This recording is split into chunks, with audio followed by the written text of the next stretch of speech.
There's people who think they're doing things and they don't know that what they're trying to do. We see it. We were there. We were at your level when we were desperate also. I was desperate many a fucking time. But that doesn't mean I'm going to call Ben Affleck's mother when I do a one-man show in Boston to get Ben Affleck to show up at my show.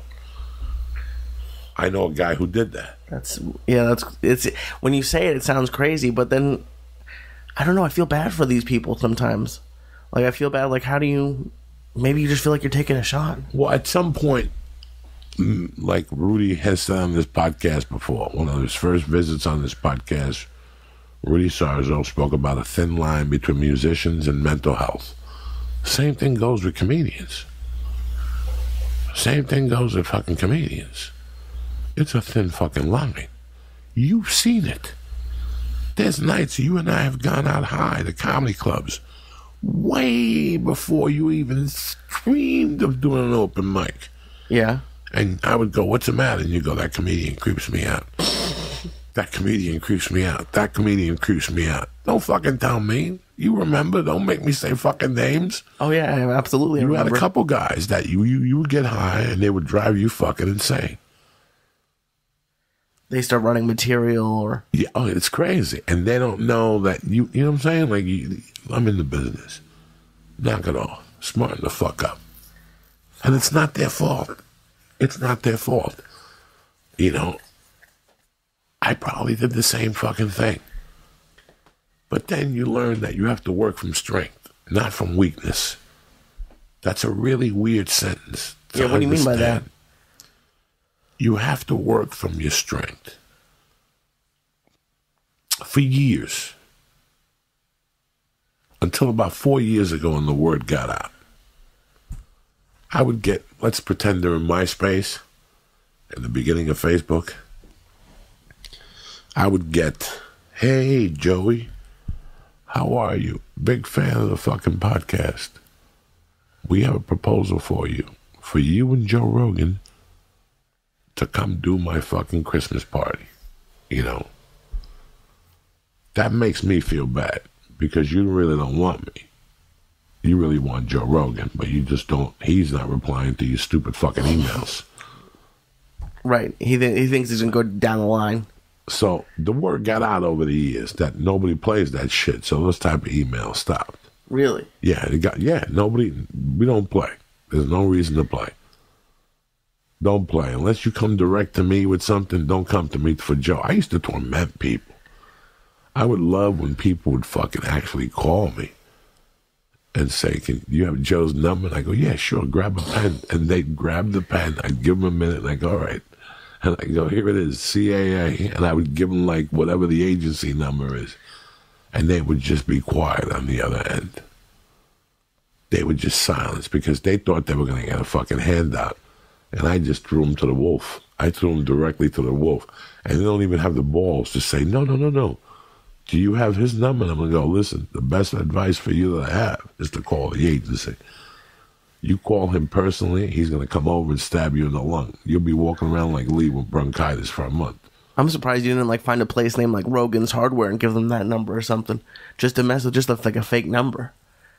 Like, because like I can't imagine. It went on for years. I would wake up to messages from people how much they fucking love me, but can I bring Rogan with me? And they throw some figure at us, like some number, and I'm supposed to call Joe and tell him. I wouldn't even have the heart to say something like that to him. I wouldn't even have the heart to say something. But for years, me and Ari, do you remember the guy in San Jose? He was going to do a reality show with Death Squad, and he finally settled with little Esther and Sam Tripoli. And then Sam Tripoli started calling me and telling me, the guy's real. The guy couldn't be real if his life depended on it. He just wanted to get Joe Rogan on a stupid fucking podcast or something. Would you guys get like emails like the same day? No, we would get. What happened was Tripoli told me about the guy, and right there I knew the guy just went down the totem pole. He went from Rogan. He couldn't get a hold of Rogan. He went through Ari. Ari told him to go fuck himself. He went through me. I told him I wasn't interested. Then they go to Duncan. Then they go to Red Band, and Red Band seems a little interested, but he won't throw Joe Rogan under the bus. He knows better. So he's kind of lost in it, because without Rogan, they don't want Red. You know what I'm saying? Like, you really feel shitty. You really get to understand what people want. Yeah, that's all. And they don't want you. They don't want you. They want Rogan. They don't want you. They're just putting smoke up your ass to try to put a reality show together, or whatever mind fuck they put in their mind. I've gotten some of those. Even before the podcast, I worked on Hell's Kitchen once, and this girl that I went to high school with was a chef, and she wanted me to introduce her to Gordon. I was an assistant editor. I never met Gordon Ramsay, but people think, I don't know. It just it kind of does make you sad. It makes you sad, and then when they realize that they can't get nothing from you, then there's no more conversation, and that makes you even sadder. You go, wow, that's all you were about. That's all you were about. You said something to me last week. You said, like, anyone who texts me, Happy Easter. Like Donnie, I wish they wouldn't even text me. Like, you can see that that's all they're doing it for. Yeah, no. If you want to text somebody Happy Easter, go fuck yourself. If you're not going to pick up the fucking phone, why are you texting me Happy fucking Easter for? It's the weirdest thing when people text you Merry Christmas. And especially when it's like a group text. You're like, really? You fucking lazy sack of shit? That's what burns me up about that stuff. But no, when you go through all these levels as a comic, and even now with the podcast, it's hilarious how when I'm going to go to a town, I'll get 3 emails from people to do a podcast that I don't fucking know. Like, so you want me to get in the car with a guy that I don't fucking know if he just smoked meth, to go to somebody's basement to do a podcast because you're going to get me high. Wow. Why am I so fucking lucky? How was I blessed to get this fucking gift? Like, are you fucking serious? Do you really think I get in a stranger's fucking car and go to somebody I've never even heard of?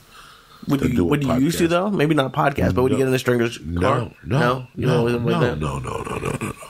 They work at the club. They know somebody who's selling blow. Yeah, I'll get in the fucking car. But to do a podcast, I don't know you. I don't know you. I don't know your fucking podcast. I don't know who you are. What do you expect from me? If I don't know who you are, what do you expect from me? We're going in like fucking Marines, you understand me? Welcome to church, motherfucker.